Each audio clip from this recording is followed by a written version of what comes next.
ce cours de Torah et Mishmat, Hana Batrina Torjuman. Une bracha pour Abraham et Maya. Je vois chez Emma, Binyamin Yaakov Ben Zohari. Alors bonsoir à vous tous, les choses de Rêve Rabotai, la émission d'Hachem, l'émission de vous tous, les rabbinim présents, les enfants, Rabbi Raphaël, Rabbi Moshe Pito.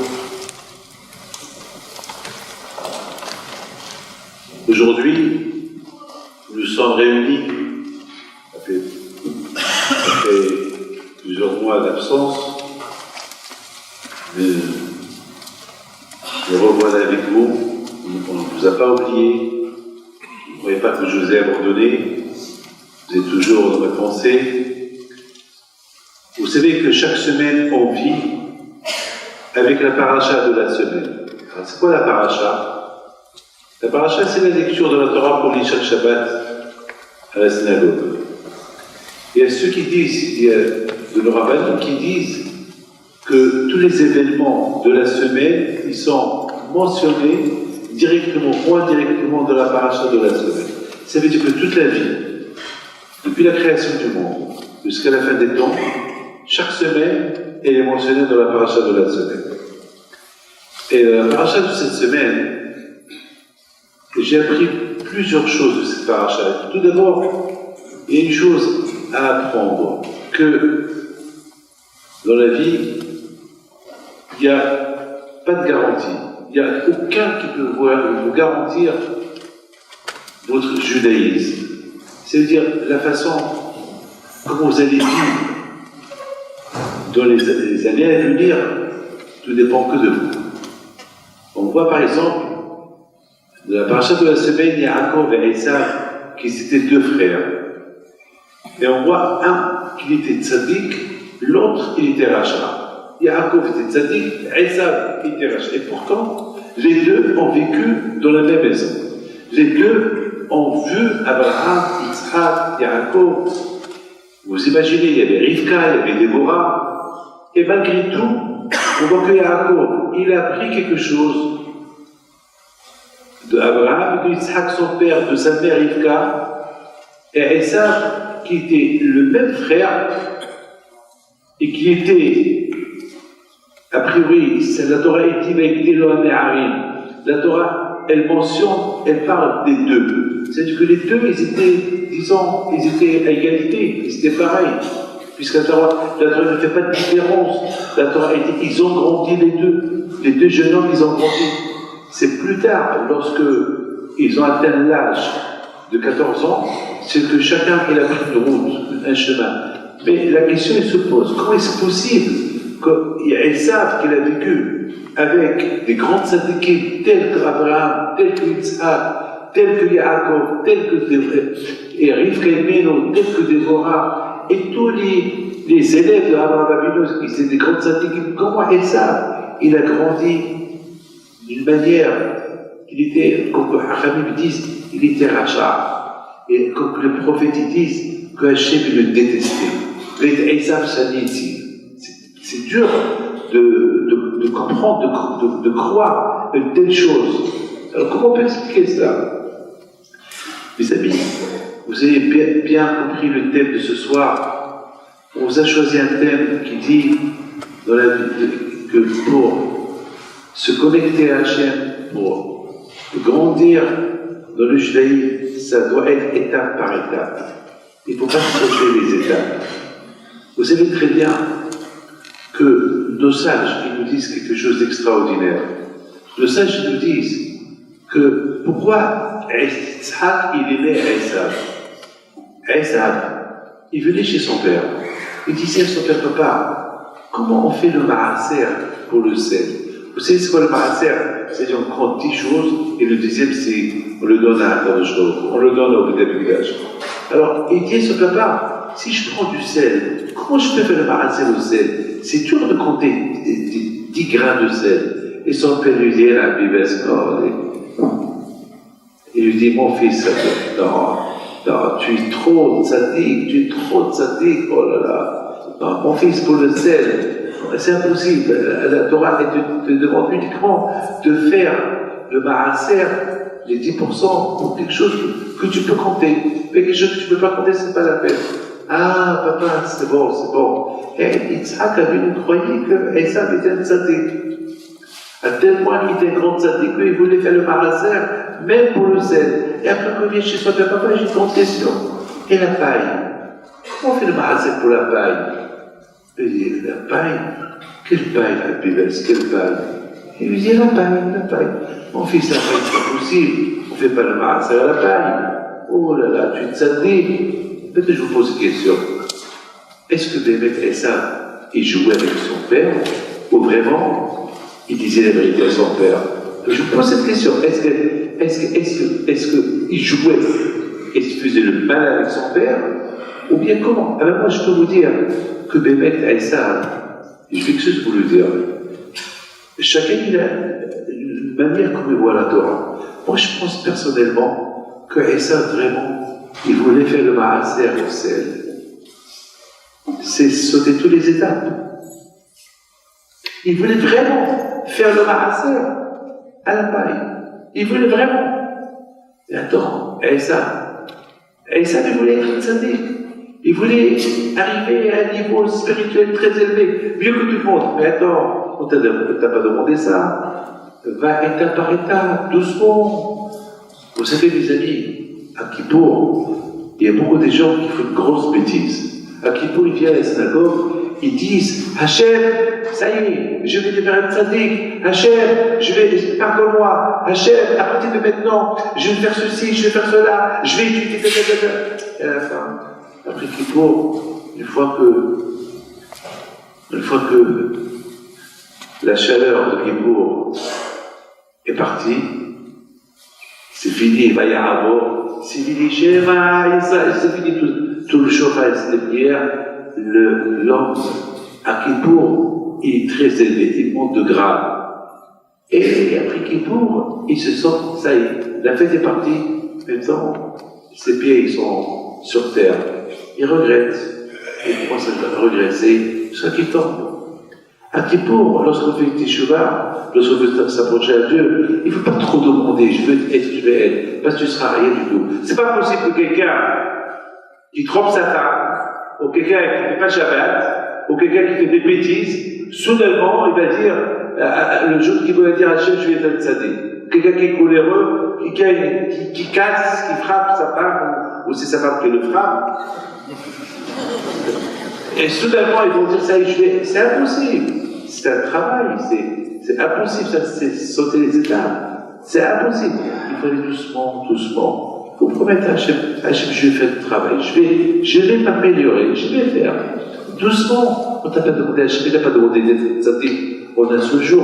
Vous savez ce qu'il dit Rabbi Israël à la terre? Il dit pour réparer une qualité, ça peut prendre jusqu'à 40 ans. 40 ans pour réparer une qualité. 40 ans. Vous imaginez ce qu'en 40 ans? C'est énorme. Alors, soudainement, le monsieur à Kippour, il veut sauter toutes les étapes, il veut devenir un tzaddik. C'est impossible. Vous savez, mes amis, j'ai donné une belle image. Vous savez, le chauffard. Vous savez que c'est le chauffard, comment on commence? On commence pas tout, après. Non, on commence doucement, étape par étape. Avant que le toqué, avant que celui qui sonne le cheval, il s'investit avec son souffle pour sonner, il commence par tout. Après, une fois qu'il est dedans, il continue. Ils ont dit de même un avion. Un avion n'a jamais vu un avion qui décolle. Un avion, avant qu'il décolle, il roule. Et à un moment donné, il commence à rouler doucement. Et après, il accélère. Après, ça, une fois qu'il a accéléré, il peut monter. Et c'est ça, mes amis. Ce que chacun de nous, il doit comprendre de cette belle paracha. Dans cette belle paracha, on voit que Esav, pour moi, la raison pourquoi il est devenu un rachat, c'est pas possible. Pour moi, Esav, il devait être un tzaddik. Pour moi, Esav, il devait grandir comme Yaakov, avec les deux ensemble. Il devait être très élevé dans la doucha, dans tout. Mais qu'est-ce qu'il a fait? entre Yaakov et Esav, parce que Yaakov s'écrit Yaakov Ishtam Yeshevrani. Yaakov, il allait d'étape à étape. Il allait de cette yeshiva, il a commencé par la Mechina, puis une yeshiva Tana, après il est parti de cette yeshiva à notre Kohen, et comme ça, il progressait au fur et à mesure qu'il progresse. Mais Esav, il voulait vite monter, il voulait être tellement monté, jusqu'à qu'il voulait même faire le Maaser au sel, il voulait même faire le Maaser à la paille. C'est impossible, tu veux sauter toutes les étapes. Déjà, fais des choses qui sont simples. Et après, les choses qui sont simples, après, tu peux aller. Vous savez, je me rappelle à la yeshiva, quand j'étais jeune, on avait quelqu'un c'était à la yeshiva de Saint-Alain, il y avait quelqu'un de Paris, un Parisien, qui est venu, et ce quelqu'un, après une semaine à la yeshiva, soudainement, on l'entendait vraiment, on dirait qu'il était à la yeshiva depuis des années et des années. Et moi-même, j'étais énervé, j'étais jeune. Je disais, regarde, j'arrive même à la cheville de ce garçon-là, je ne peux pas vous dire ça, non. Je me dis qu'il est là, je ne sais pas. Et je me suis dit, c'est pas possible, celui-là, en une semaine, il est monté avec mes amis. De la même façon qu'il est monté, en une semaine, il est tombé la deuxième semaine, il a quitté la yeshiva. Pourquoi? Parce qu'on ne peut pas, vous savez, on ne peut pas, dans la route de Hachem, on ne peut pas arriver au bout tant qu'on n'a pas commencé doucement. Mes amis, vous savez, ça c'est quelque chose que je voudrais que tous, on va apprendre. Vous savez que Albert Einstein était très connu. C'est lui qui a fait toute la thèse de la bombe atomique et de la science. Jusqu'à maintenant, s'il était vivant, il aurait donné peut-être, je ne sais pas combien des Nobel de prix, je ne sais pas combien, il aurait décoré de toutes les décorations, parce que finalement, tout ce qu'il avait prédit, on le voit aujourd'hui. Même qu'à l'époque, on se moquait de lui, mais on voit, vous savez que lui, vers l'âge de 60 ans, elle a commencé un peu à s'intéresser au judaïsme.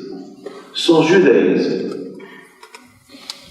Et il y a même une lettre que j'ai vue, une photocopie d'une lettre à lui, qu'il a dit que si je pouvais faire beaucoup de changements dans mes thèses que j'ai fait, eh ben j'aurais fait, mais c'est trop tard, ils sont déjà dans les universités. Malheureusement, Einstein, il a commencé à s'intéresser une fois qu'il était vieux.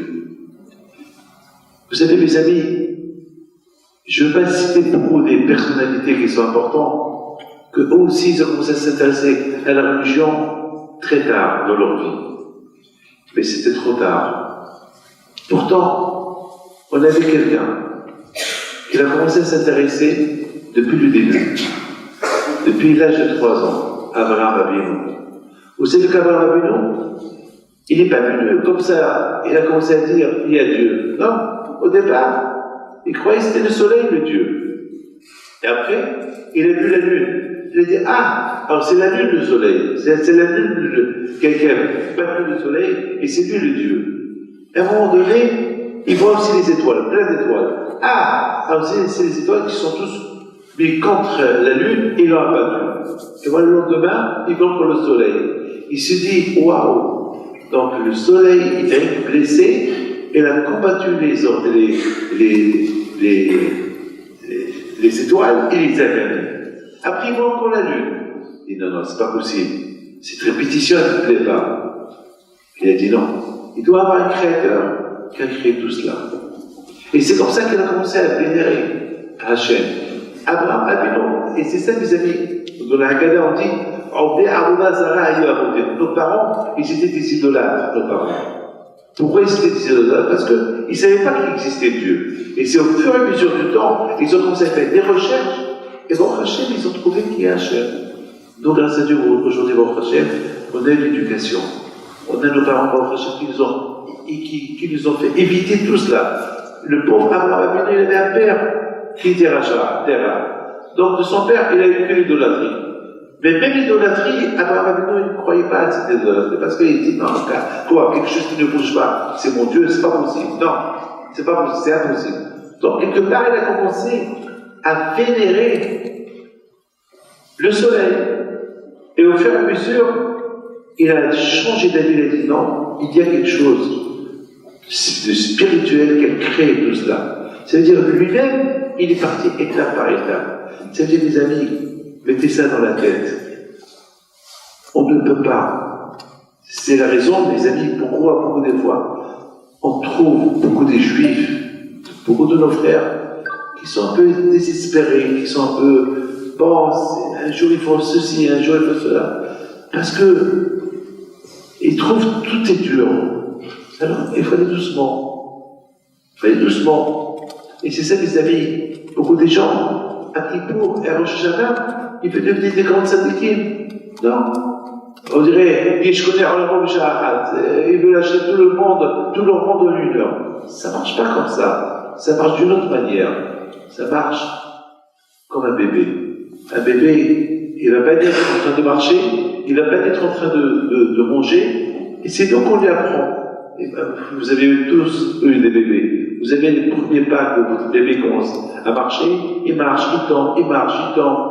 Et voilà, lorsqu'on lui donne à manger, il se salit. Et au fur et à mesure, il va s'habituer, il ne va plus tomber, il va bien manger, il va être un adulte. C'est comme ça, mes amis, dans la religion, étape par étape. Mes amis, vous savez, il y avait une fois Rav Shach, un grand Rosh Yeshiva en Israël, que lui, une fois, il rentre, c'était la fête de Simchat Torah, à l'Yeshiva de Polevitch, il arrive, et lorsqu'il arrive, il voit les jeunes qui sont réunis.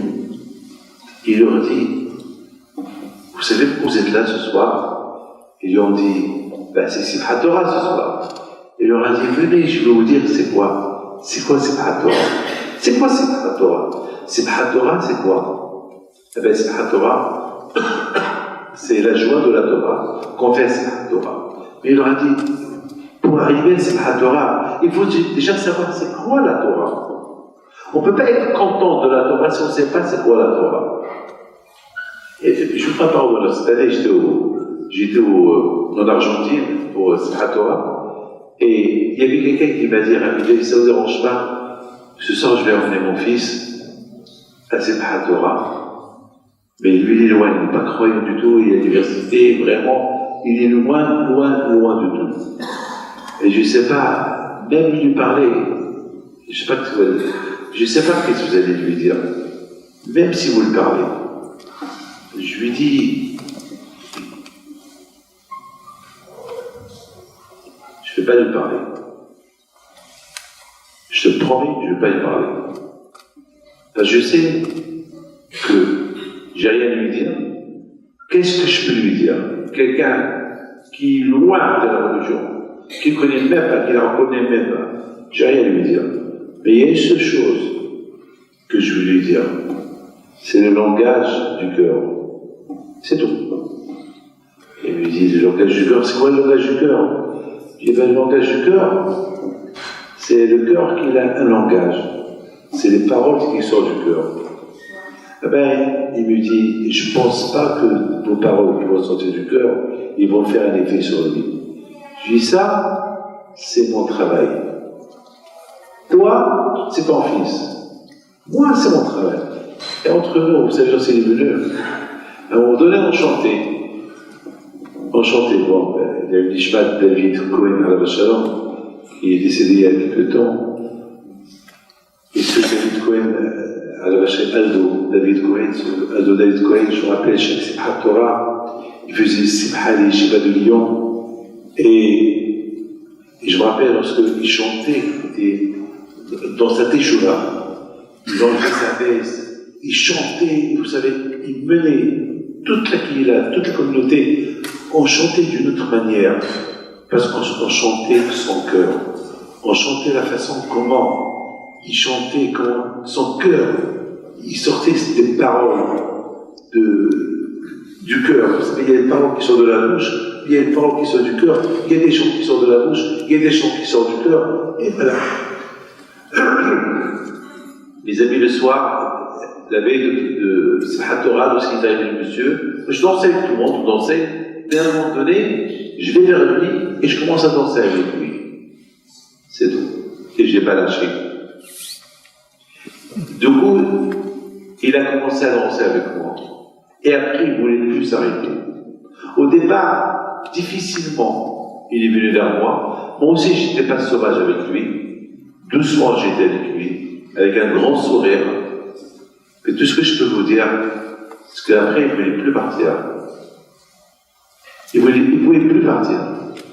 Mes amis, lorsqu'il a vu, il nous a vu danser en chantant des psaumes, en chantant des psukim de la Torah, des chants, et chaque fois je lui expliquais ce qu'on chantait. Quand on chantait Kohanim, Kulo, Gesher Tzameo, et sur l'émission de Torah, chaque fois j'expliquais, il me disait, vous dansez avec ces psukim-là, c'est quoi?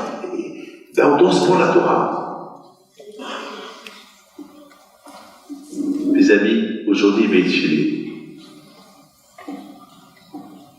Je n'ai rien dit. J'ai que dansé. C'est tout. C'est tout. Parce que parfois, même lui dire, ça pouvait être même dangereux pour moi de lui dire, parce que peut-être, il peut me prendre pour un fou. Parce que vous savez, les gens qui sont loin de la Torah, vous savez, quelqu'un il a écrit un livre, écoutez bien, et puis il vient avec son livre. Zamak, il me l'a dédicacé, et il voulait que je filme. Mais alors j'ai vu la photo sur le livre, j'ai dit, tu me danses ce livre? Comment tu me danses ce livre? Regarde. Mais avant que je le lis, c'est 100%, ton livre, il est contre la Torah. C'est tout. Et ça m'a fait de la peine que ce monsieur-là, il tombait comme ça pour écrire un livre, que c'est bête. En plus, il ose me donner. Un livre très sale. Et déjà, je ne voulais même pas l'ouvrir parce que je savais que c'est pas ça. Mes amis, je voudrais que vous sachiez une chose. Rav Shach Alav Shalom, il leur dit, vous savez c'est quoi ce soir? Il leur dit, ce soir c'est Simchat Torah. Mais est-ce que vous savez c'est quoi Simchat Torah? Est-ce que vous savez c'est quoi la Torah? Pour savoir c'est quoi la Torah? Uniquement si vous savez c'est quoi la Torah, alors vous allez danser ce soir. Mais si vous ne savez pas c'est quoi la Torah, comment vous allez danser et chanter? Est-ce que vous allez entre nous? Ici c'est un podium, d'accord? Voilà, je suis là, en face de vous, je vous parle. Alors imaginez-vous que quelqu'un, il y a personne là, quelqu'un qui monte les escaliers, il vient vers vous, en face de vous. Alors vous allez croire quoi? Vous allez dire, ben celui-là, il a quelque chose à nous dire. Il a un message, je ne sais pas, c'est un rabbin, c'est un orateur, je ne sais pas, c'est un conférencier. Mais imaginez-vous qu'il monte les escaliers, il monte les escaliers, simplement, il vous regarde. Et il vous regarde, voilà. Il ne vous dit rien du tout. Il vous observe, il vous regarde. Et alors, chacun va essayer de faire un geste. Qu'est-ce qu'il a à nous dire? Qu'est-ce qu'il fait? Qui c'est celui-là? Qu'est-ce qu'il a à nous dire? Et à un moment donné, celui qui vous dit, il vous fait un gros sourire, il n'a rien à vous dire parce que il n'est ni conférencier, ni rien du tout. Simplement, il est monté, de la façon dont il est monté, il redescend. Celui qui monte ici, et se met à ma place, c'est qu'il a un message, c'est qu'il a quelque chose à dire. S'il n'y a rien à dire, ben, il ne va pas parler. Mes amis, pour servir Hachem, il faut savoir quoi lui dire. Vous montez, bien aller vers Hachem, ou bien qui peut arriver, qui peut monter chez Hachem? Est-ce qu'on va monter chez lui les mains vides, sans rien lui dire? Et quoi? Rien, il faut se préparer, il faut savoir quoi dire. Il faut savoir quoi dire. Il faut qu'il y ait quelque chose quoi dire. Mes amis, vous savez que la phrase étape par étape, elle n'est pas facile, même étape par étape. Déjà cette étape-là, il faut bien l'étudier, il faut bien progresser pour arriver à une autre étape. l'étape de la Torah, elle n'a pas de fin. Donc, au maximum, ce qu'on peut faire, c'est tout. Ce qu'on peut faire. L'Amshach Shalom, il leur dit, venez, je vais vous enseigner, je vais vous apprendre, c'est quoi Simchat Torah. Il leur dit, vous savez, il y a quelqu'un qui est venu me raconter une histoire, et chaque année, je pleure. Chaque Simchat Torah, je pleure. Alors, tout le monde, tous les élèves, ils étaient curieux. Qu'est-ce que tu vas nous raconter? Il leur a dit, lorsqu'il y avait la Shoah, et que malheureusement, chaque train qui arrivait à Auschwitz, malheureusement, les nazis, ils vont les préparer pour les envoyer dans les chambres à gaz. Et puis ça, ce qu'ils ont fait en préparant une équipe, un groupe. Mais il y a eu un parmi ce groupe qui l'a échappé. Et c'est lui qui raconte l'histoire. Et à un moment donné, le groupe, il se disait, mais où on va aller? Où ils vont nous emmener? Où on va aller? À un moment donné, ils leur ont demandé d'enlever leurs vêtements pour soi-disant rentrer prendre une douche à l'intérieur. Il n'y avait pas de douche. Il n'y avait pas de douche. Il y avait là-bas la chambre à gaz que j'ai visité 2 ou 3 fois. À un moment donné, il y a un qui leur dit, hey, dans cette chambre-là que vous voyez, il n'y a pas de douche.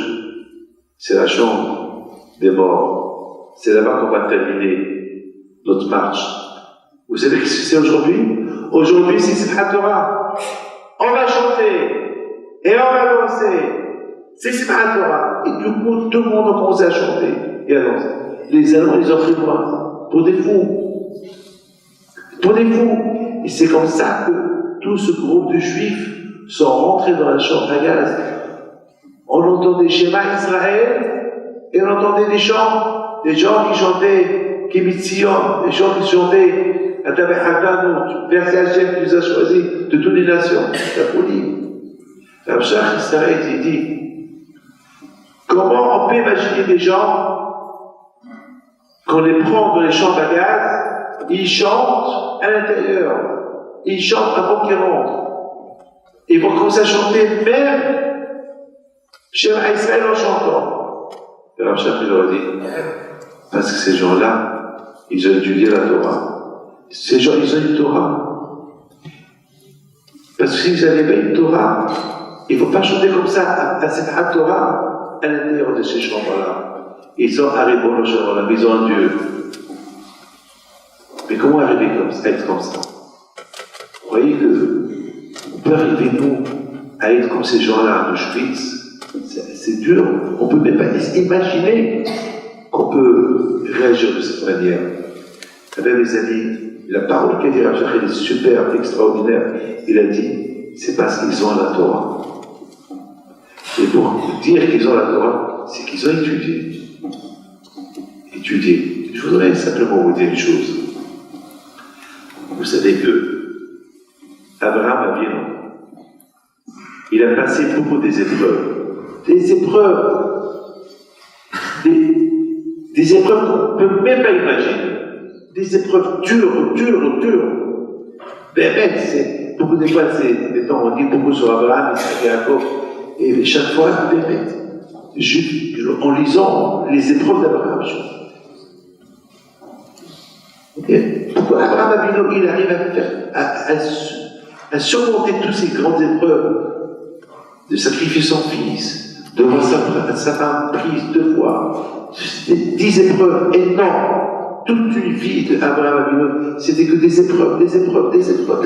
Et Hachem lui dit, Abraham, je t'attends. Abraham, je t'aime. Tu m'aimes, comment tu m'aimes? C'est ça l'amour. Tu m'aimes, tu m'envoies des tests, et tu me fais souffrir. Et jamais Abraham n'est arrivé à Hachem. Mais comment Abraham est arrivé à Israël? Parce qu'il y a eu ce qu'on appelle l'Efa. Quand je lui dis, va pour ton bien, quel bien?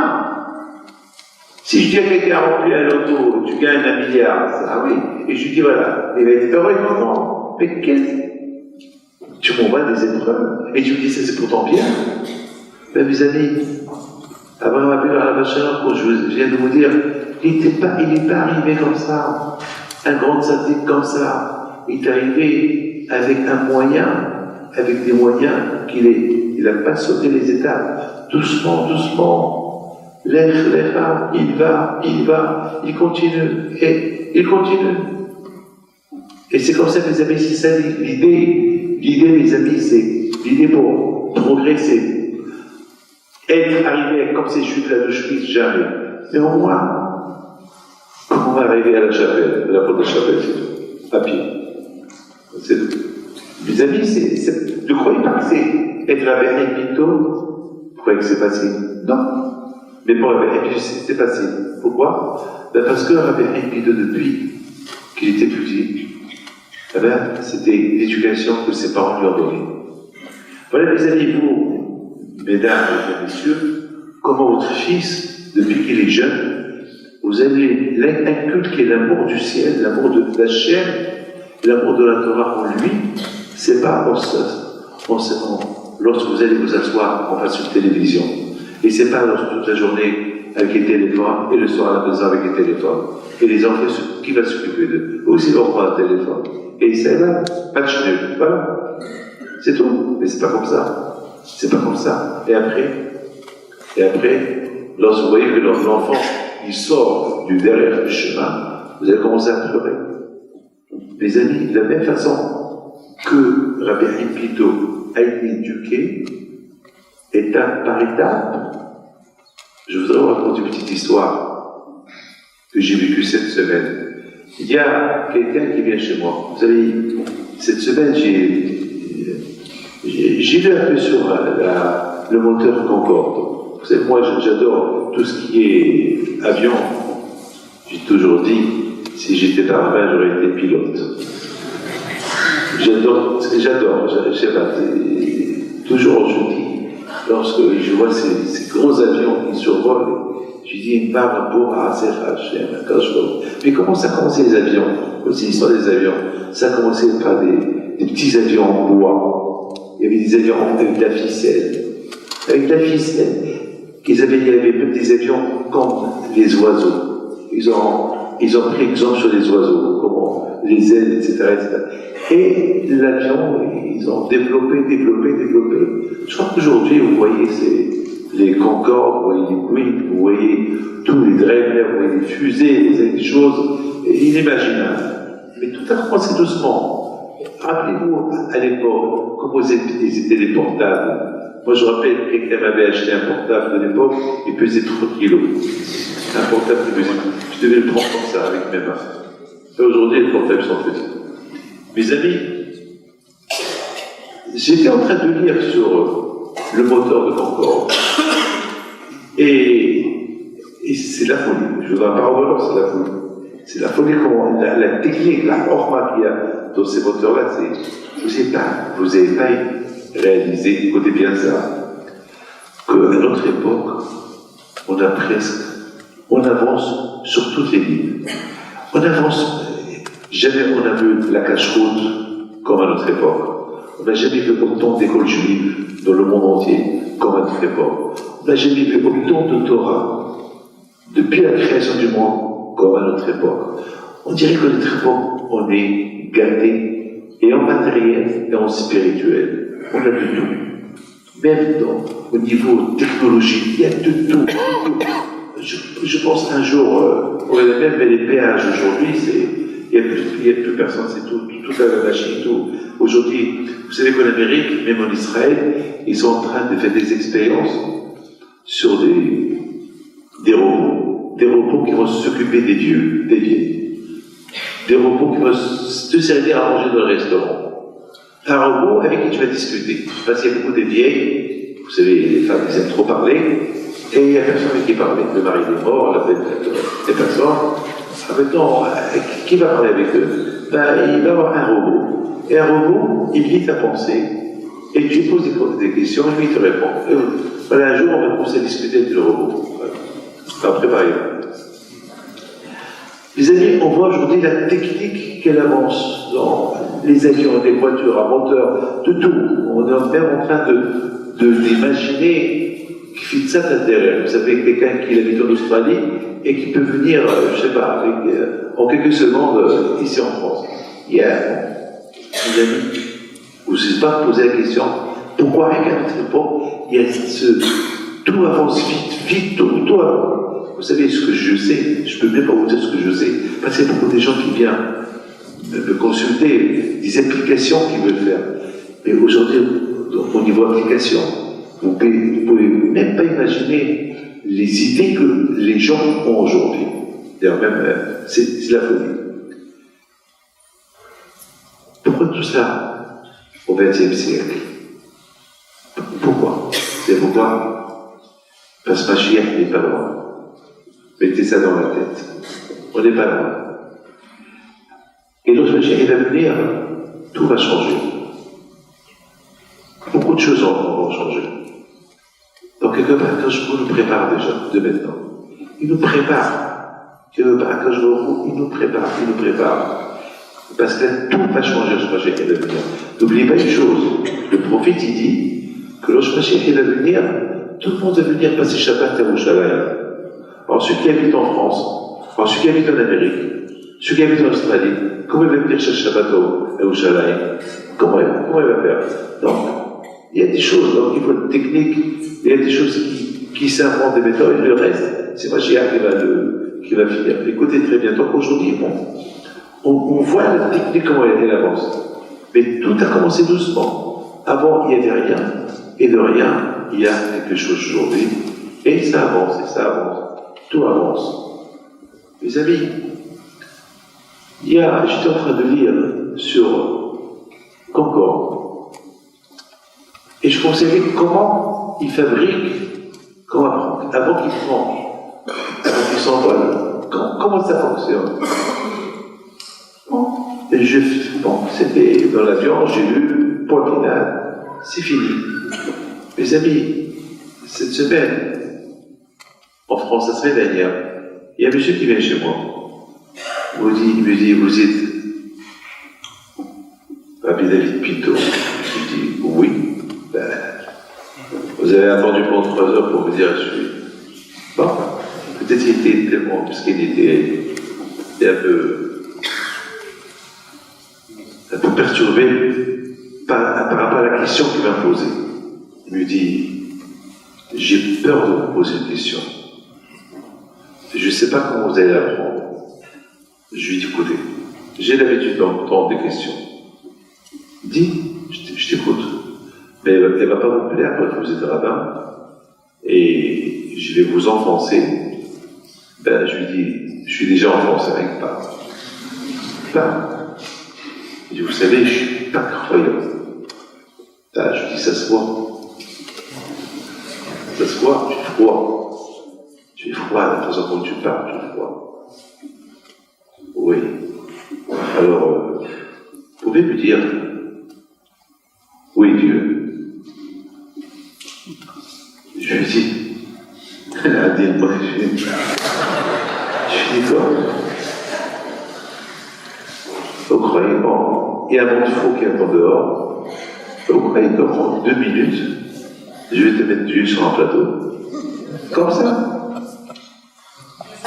J'ai pris la feuille du cours de ce soir, je lui dis, c'est étape par étape. Toi, tu veux sauter toutes les étapes? Tu veux que j'allège ta émouna? Je lui dis, mais à toi de chercher. Et passe en bas de sa tata, tu cherches, tu trouves. Tu cherches pas, tu trouves pas. J'ai dit, tu sais Dieu, toi. Il a vécu en Angleterre il y a 300 ans. Il était un grand physicien. Et lui déjà, il parlait que les étoiles qui tournent autour de la Terre elle tourne autour du Soleil. Et lui-même, c'était un Anglais, mais il était religieux, très religieux.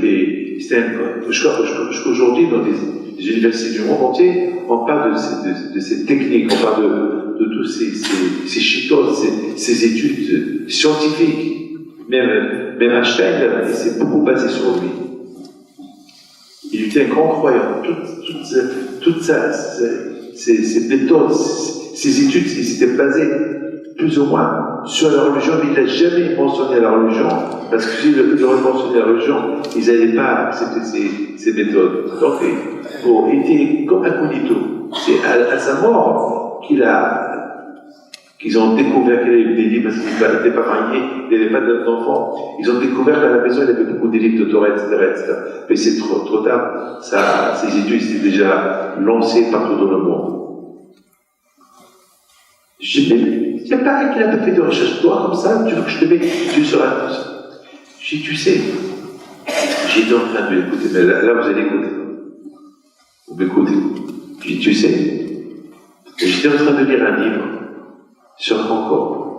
Et je commençais à l'expliquer un peu sur Concorde. Comment, je vous en parle, je ne savais même pas pourquoi j'ai pris cet exemple de lui parler.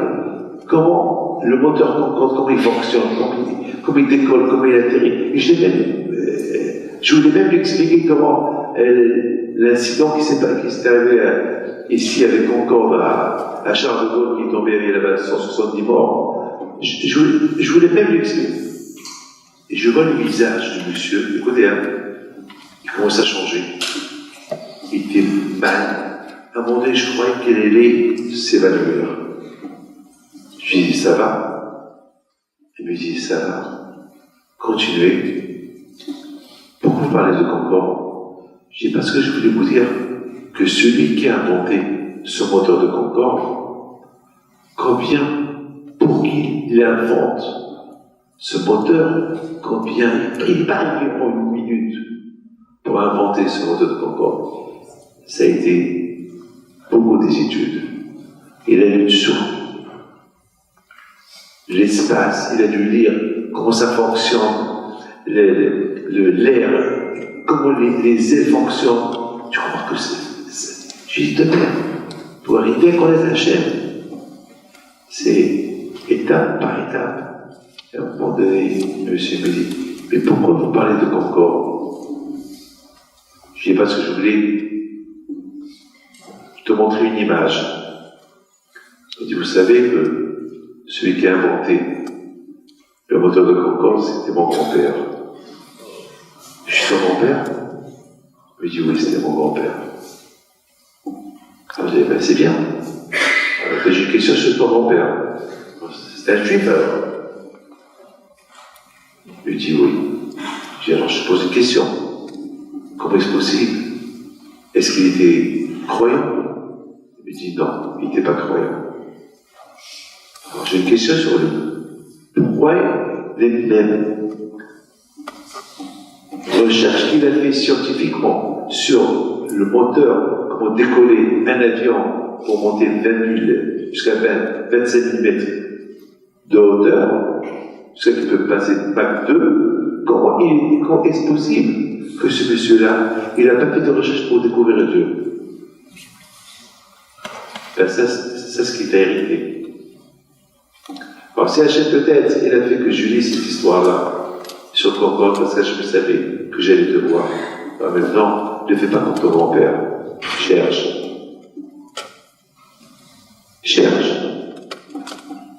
Mes amis, je voudrais vous raconter une belle histoire sur Rabbi Haim Pito. Je ne sais pas si vous voyez les cours sur Internet, mais cette histoire, pour moi, c'est l'histoire top du tzaddik Rabbi Haim Pito à la Shalom. Dans ma vie, vous savez, je vis avec mon grand-père. J'ai grandi dans sa maison. Et la maison de Rabbi Haim Pito, c'est une maison des tzaddikim. Les murs, s'ils pouvaient parler, ils vont parler Emouna. On va entendre que la voix d'Eliyahu Hanavi qui étudie la Torah avec Rabbi Haim Pito le grand, avec Rabbi Haim Pito le petit. Cette maison de 300 ans, cette maison de mes grands-parents. C'est pas possible, je vous l'entends. Il n'y a pas un jour que je ne pense pas de ça, cette maison-là. Pour moi, cette maison, où il y a tous mes souvenirs, mais non seulement les souvenirs quand j'étais jeune bébé, mais les souvenirs de mon père, Al-Vachalon, comment il allumait les veilleuses, comment il étudiait la Torah, comment il bénissait les gens. C'est des choses que je ne peux pas oublier. Donc, nous, on a été élevés d'une manière, pas étape par étape. Nous, on a été élevés, d'une manière extraordinaire. Une émouna, qu'elle était sainte et pure, Tmimout, comme Yaakov Avinu. Et il n'y avait rien du tout, il n'y avait rien qui pouvait salir nos pensées, salir notre cerveau. Il n'y avait rien du tout, rien du tout. Donc on a grandi de cette manière-là. Alors l'histoire que je vais vous raconter, il y avait une fois, lorsque j'étais à Casablanca avec le groupe des Argentins qui sont venus pèleriner à Behim Pito, à Essaouira, l'Aïlola. Mais avant l'Aïlola, on a fait un tour. On a été à Rabbi Diwan, on a été pas mal de tzadikim, à Fès, à Marrakech, on a été à plusieurs tzadikim. Et on a été notamment chez Rabbi Pito à Casablanca, mon grand-père, qui enterrait à Casablanca. Et là-bas, tout le groupe était là, une cinquantaine de personnes, et j'aurais dit, bon, puisqu'on est là sur la tombe de Tzadik, je voudrais vous raconter une histoire sur lui. Il y a des milliers d'histoires sur mon grand-père, de père à mon père. Alors, j'aurais dit, j'ai choisi cette histoire-là qu'une femme m'a racontée il y a 2 ans. Cette femme-là, elle me raconte, je dis à M. Gabé, elle me raconte que lorsqu'elle était jeune, elle voulait traverser la rue, elle et sa sœur qui était aveugle. Et voilà, elle voit Rabbi Pito et dit à sa sœur, ma sœur, viens, on va traverser vite. Ils étaient 2 jeunes de 12-13 ans.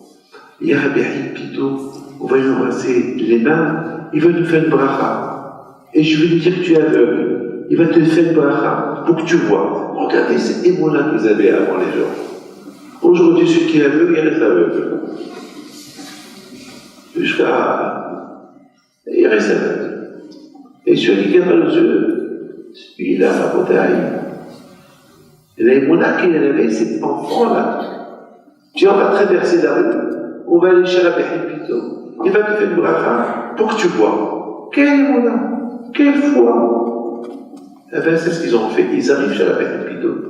À l'époque, les femmes, ils évitaient le tzaddik parce qu'ils avaient peur de lui, honte de lui, que des femmes courageuses qui pouvaient aller vers lui. Bien.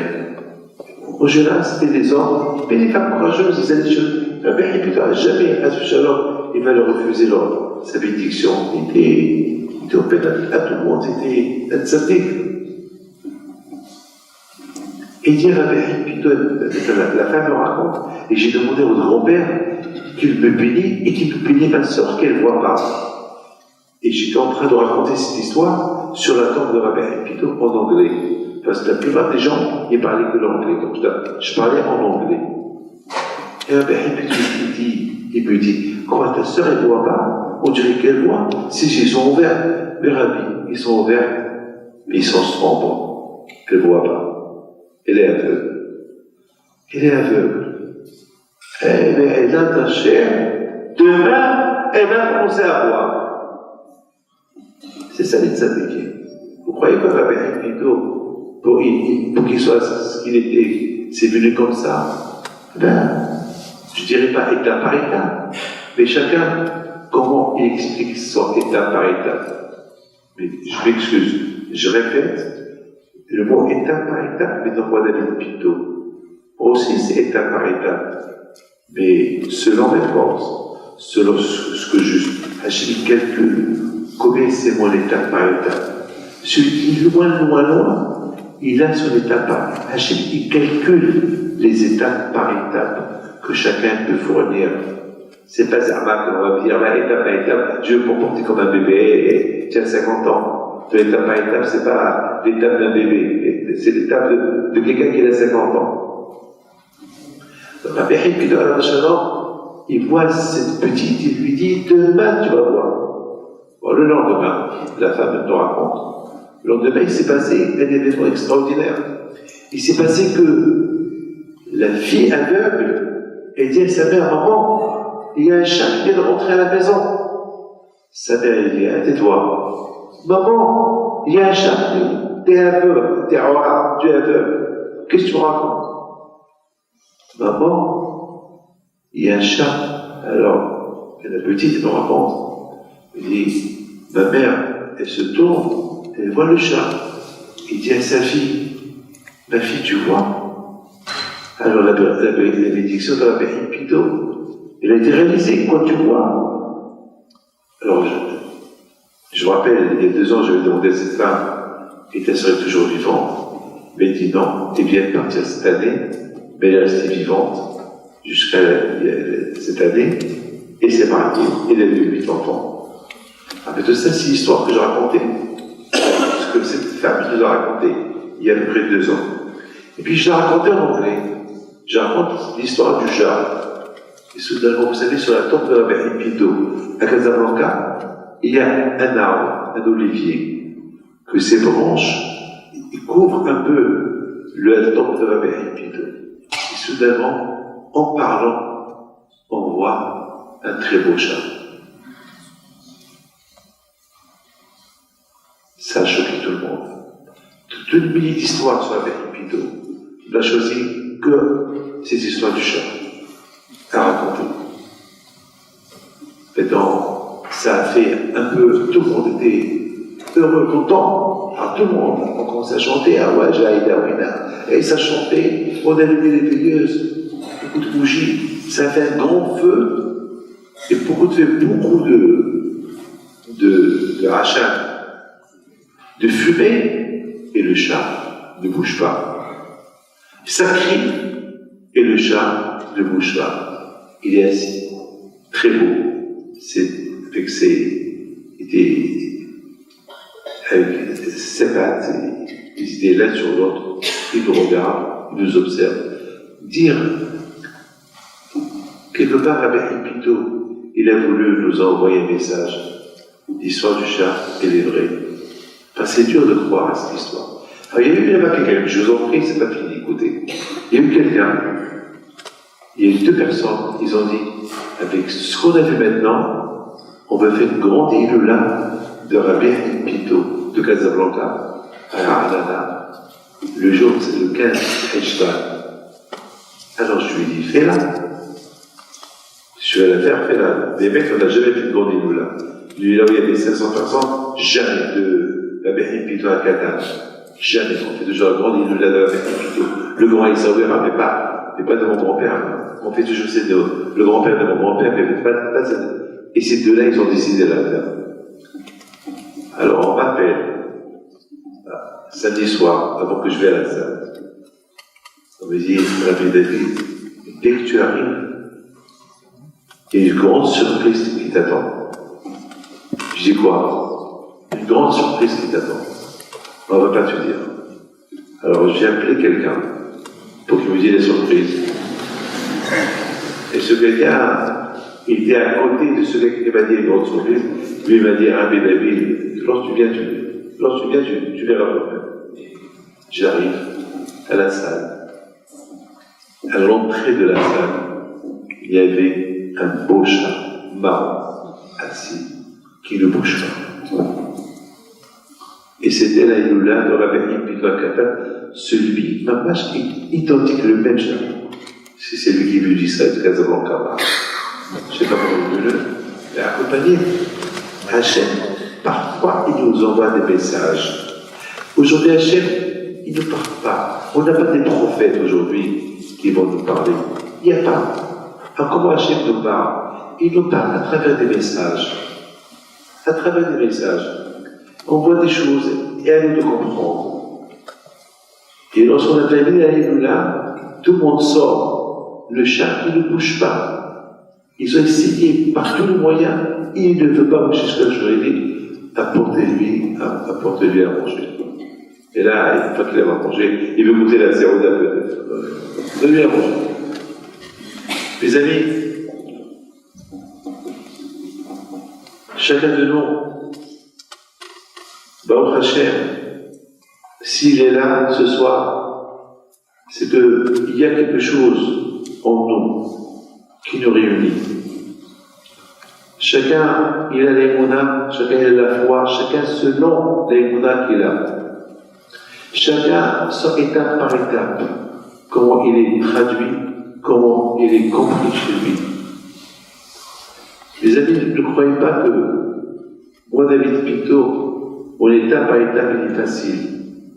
Vous avez hier, j'étais pas bien, hier, j'étais un peu fatigué. Et pensez qu'il y a beaucoup de gens qui ont pris des rendez-vous. Je ne pouvais pas aller me reposer, dormir, se le recevoir. Plus tard, aujourd'hui, sachant que je voyage demain, je me suis dit, je ne vais pas annuler tous ces rendez-vous même. Mes amis, il ne faut pas qu'on se moque avec soi-même et traduire étape par étape à la façon, à la manière que nous on veut. Soyons un peu honnêtes avec nous. On peut beaucoup des fois justifier, j'ai pas de force. Beaucoup des fois on peut se justifier, chacun selon ses raisons. Mais il y a une chose qui est capitale. Mettez-vous à la place de quelqu'un qu'on lui dit « Hé, tu peux faire, t'as gagné ». La première chose qu'il va te dire, j'ai gagné quoi? T'as gagné au loto. Mais tu en parles à quelqu'un qui est malade, quelqu'un qui est fatigué. Sa première réaction, elle va dire, j'ai gagné au loto. Combien? Où? Là. Tant. Et tu ne peux pas récupérer cet argent-là uniquement à tel endroit là-bas, il n'y a pas de taxi, il n'y a rien de il faut aller tout de suite. Il va partir. Donc vous voyez que l'étape par étape, elles se fabriquent aussi. Les forces, ils se fabriquent. Tout se fabrique. Akadosh Baruch Hu nous a conçus, Akadosh Baruch Hu nous a créés d'une manière que tout, que Hachem nous a donné des forces qu'on ne peut même pas imaginer. Ces forces-là qu'il nous a données. Donc chacun, pour les découvrir, c'est son travail. C'est un travail. C'est un travail personnel de chacun de nous. Les Hachamim n'étaient pas faciles. Avoir la crainte de Dieu, c'est pas facile. Si tous on est là, c'est parce que nous tous, il y a quelque chose qui nous rapproche. La émouna, la foi en Dieu. C'est tout. Et chacun de nos mes amis, il a le moyen de comment il peut traduire son étape par étape. Et bien sûr, mes amis, sauter les étapes. On sait c'est quoi sauter les étapes. Sauter les étapes, c'est Esav. Esav qui te montre qu'il veut devenir au-delà. C'est comme quelqu'un qui vient chez moi. Il dit, Rabbi David, j'ai envie de jeûner 7 jours. Enfin, comme une fois j'ai écouté un cours, votre cours, vous avez raconté au Maroc qu'il y avait des femmes qui jeûnaient 7 jours, 6 jours pardon, et je voudrais le faire. Je suis toi, tu ne peux même pas jeûner. Toi sans pizza, toi. Toi, ça, je ne te vois pas jeûner un jour. Comment? Mais t'es pas religieux. Je dis, attends. Tu veux jeûner? Je jeûne déjà un jour. Après, tu jeûnes 1 jour et demi. Après, 2 jours. Et on va voir. Tu me dis, tu veux devenir comme cette femme-là qui jeûne 7 jours. C'est impossible. C'est impossible. Et c'est ça, et ça. Et ça aussi. Vous savez, mes amis, que Nebuchadnezzar, je termine, donnez-moi 5 minutes, je termine. Nebuchadnezzar, lui, il a découvert Dieu. Il a tellement découvert Dieu, il a même fait kavod à Dieu. Parce qu'il y a eu le roi qui était malade, le roi de Tzidki, Hizkiya, qui était malade, et Hachem l'a guéri. Et lorsque Hachem l'a guéri Hizkiya, alors Hizkiya a dit Hachem, prouve-moi que je vais vivre longtemps. Alors Hachem lui dit, dis-moi, quelle preuve tu veux? Il dit, je veux que le soleil il retourne 15 heures en arrière. 15 heures en arrière. Ça veut dire que c'était le soir, mais il faut que ça devienne le matin. Mais en arrière, pas le lendemain le matin, en arrière. Si c'était lundi soir, alors il veut que le soleil retourne à lundi matin. Mardi matin, lundi matin, en arrière, le roi il se lève, un roi Goï de Babel, il s'est énervé, il a dit à ses serviteurs, quoi, on peut me laisser dormir? Il lui a dit non, il y a un prophète juif qui est là, il a dit que la chef a fait un miracle avec Hiskia. Et Hiskia a demandé un signe, qu'il a ajouté 15 heures, qu'il a ajouté 15 ans, et il a demandé, je veux, retourne 15 heures en arrière du soleil.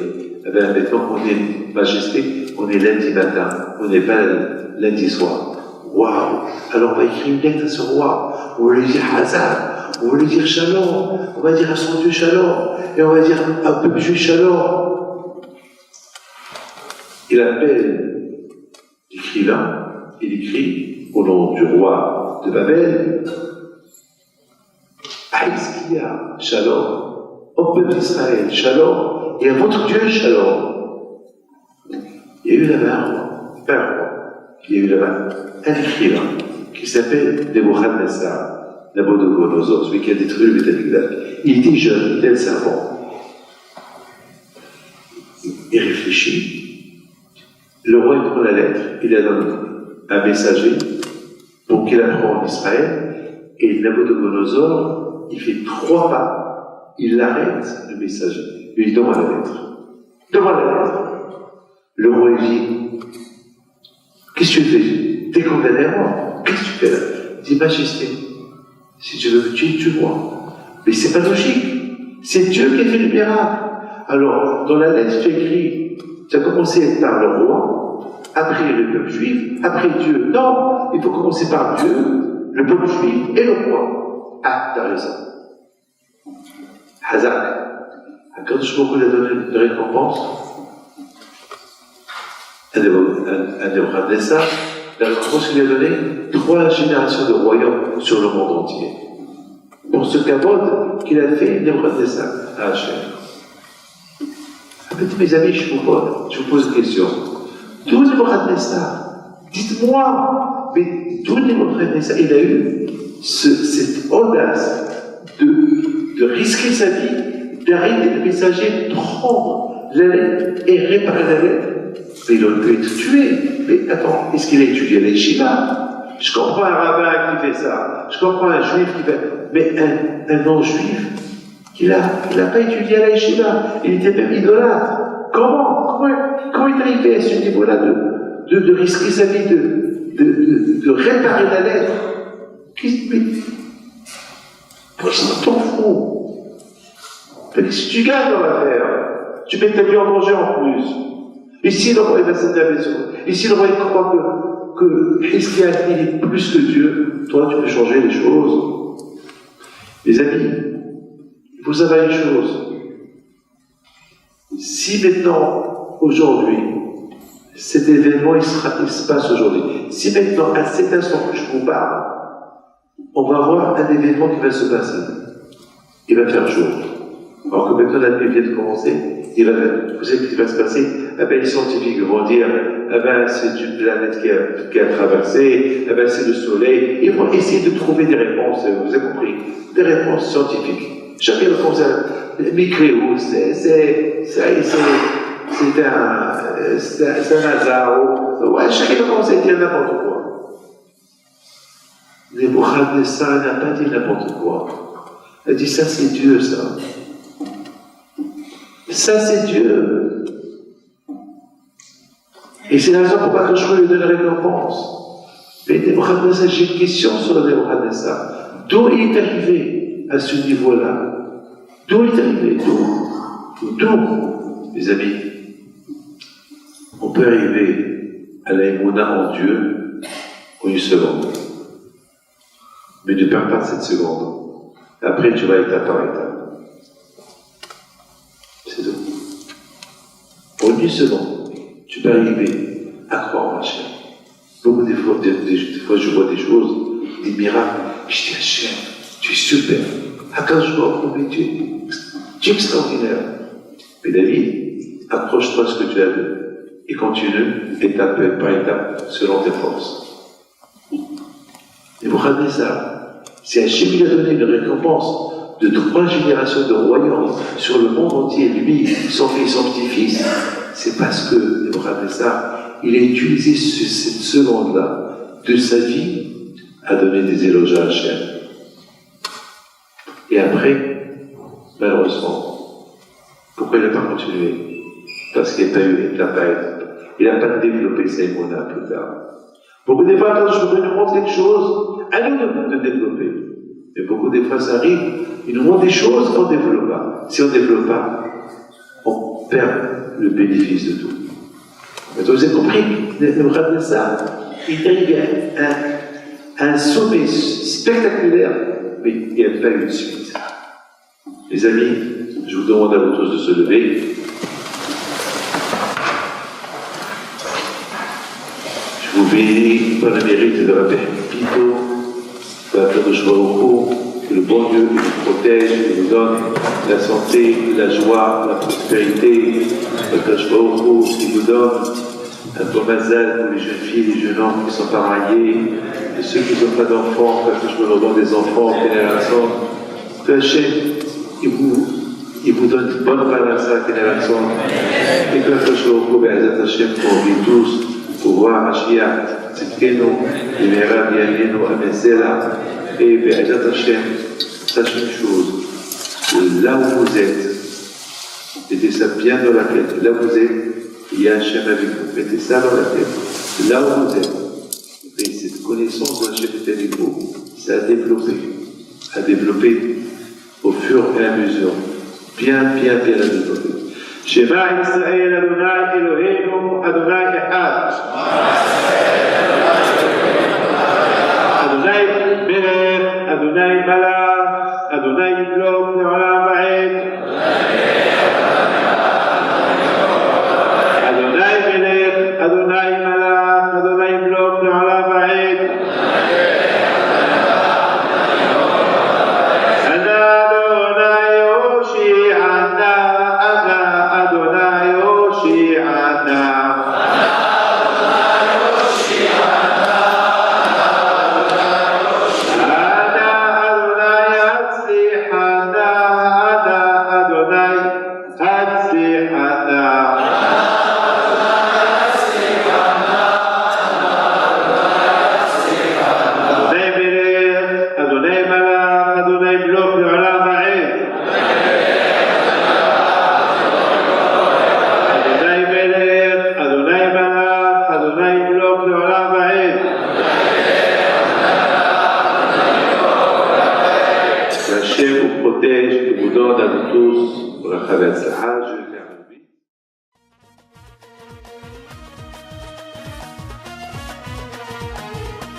حي بنتو وقف لنا زي خو